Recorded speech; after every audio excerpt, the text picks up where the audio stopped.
नमस्कार दोस्तों, आप देख रहे हैं हमारा चैनल लेन देन न्यूज और मैं हूं आपका दोस्त दिनेश महेश्वरी। दोस्तों, काफ़ी समय से आपकी शिकायत थी कि कोई वीडियो नहीं आ रहा है, मुकेश जी का कोई वीडियो नहीं आ रहा है। तो सबसे पहली बात तो मैं आपको बता दूं, मैं खुद अस्वस्थ था, बीमार था, मेरी हार्ट की बाईपास सर्जरी हुई थी। तो लंबे समय तक बेड रेस्ट पे रहने के कारण मुकेश जी का और हमारा मिलान नहीं हो पाया। आज हम मुकेश जी साथ साथ बैठे हैं, तो आज मुकेश जी से कई बातें जो पीछे छूट गई थी उन पे चर्चा करेंगे।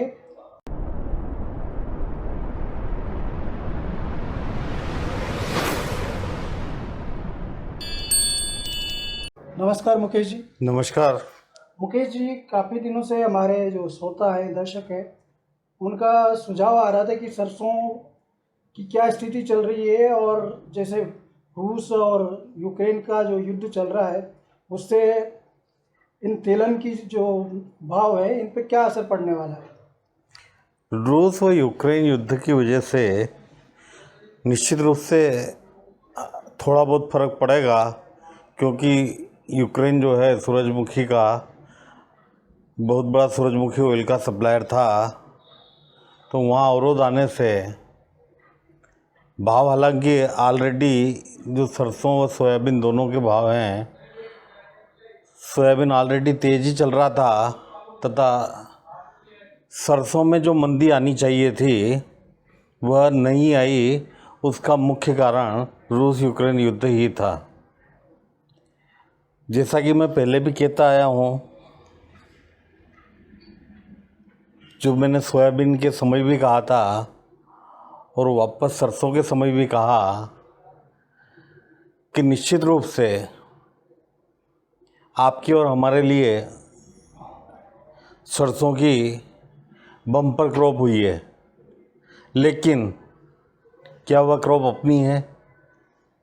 नहीं, क्योंकि आज मीडिया के कई साधन हो गए हैं। इस वजह से जिस तरह से सोयाबीन भाव न मिलने की वजह से रुका, उसी तरह से अब धीरे धीरे सरसों भी रुकना चालू हो गई है। मैंने पिछले वीडियो में ये कहा था कि सरसों हो या सोयाबीन हो, करंट भाव पर जो 64-65 रुपये अभी चल रहे हैं, सरसों चल रही है तथा 74 से 76 सोयाबीन बिक रहा है मंडियों में, इन भाव में निश्चित रूप से 1000 रुपये की तेज़ी सामने नज़र आ रही है। उसका कारण जो मैंने पहले भी कई बार कहता रहा हूँ कि हम लोगों की एक तो खपत बढ़ती जा रही है और पैदावार तो जो होनी है वही होनी है। इस साल आपने सरसों बम्पर कर ली, अगले साल आप धनिया कर लोगे, फिर सरसों कम हो जाएगी। तो ये चक्र 2030 तक ऐसे ही चलता रहेगा। 2030 तक हमारे पास कोई ऐसा बड़ा विकल्प खान पान का नहीं आने वाला। इसलिए 2030 तक के लिए आप निश्चिंत रहे, हर वर्ष आपको किसी न किसी जिन्स में अच्छे भाव मिलेंगे। तो अब फिर क्या मान के चलें, अभी अप्रैल के बाद में मई आएगा तो सरसों के भाव के अभी 65-66 चल रहे हैं, तो क्या 7000 से ऊपर जाने की उम्मीद है? हम बिल्कुल निश्चित रूप से जाएंगे बाज़ार, लेकिन अभी ये बात कहना अतिशयोक्ति होगी कि साहब 10,000 रुपये सरसों बिक जाएगी या 9,000 बिक जाएगी।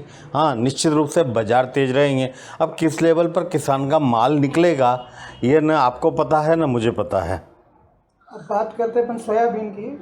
सोयाबीन भी अभी मेरे ख्याल से 7700-7800 के आसपास चल रहा है मार्केट रेट। तो अभी जैसे बीच में रूस यूक्रेन का उसका असर भी यहाँ पे दिख रहा है और सोयाबीन जैसे किसानों के पास भी स्टॉक ख़त्म हो रहा है, तो ऐसी स्थिति में क्या बनता है कि सोयाबीन के भाव और बढ़ने की उम्मीद है? सोयाबीन निश्चित रूप से 10,000 का लेवल भी पार करेगी और 10,000 का ही लेवल पार नहीं करेगी। इस वर्ष सोयाबीन 15,000 रुपये बिकने की पूरी संभावना है। लेकिन जैसा कि मैंने पिछले साल कहा था, हालांकि पिछले साल भी सारे समीकरण 15,000 सोयाबीन बिकने के थे, लेकिन नहीं बिक पाई।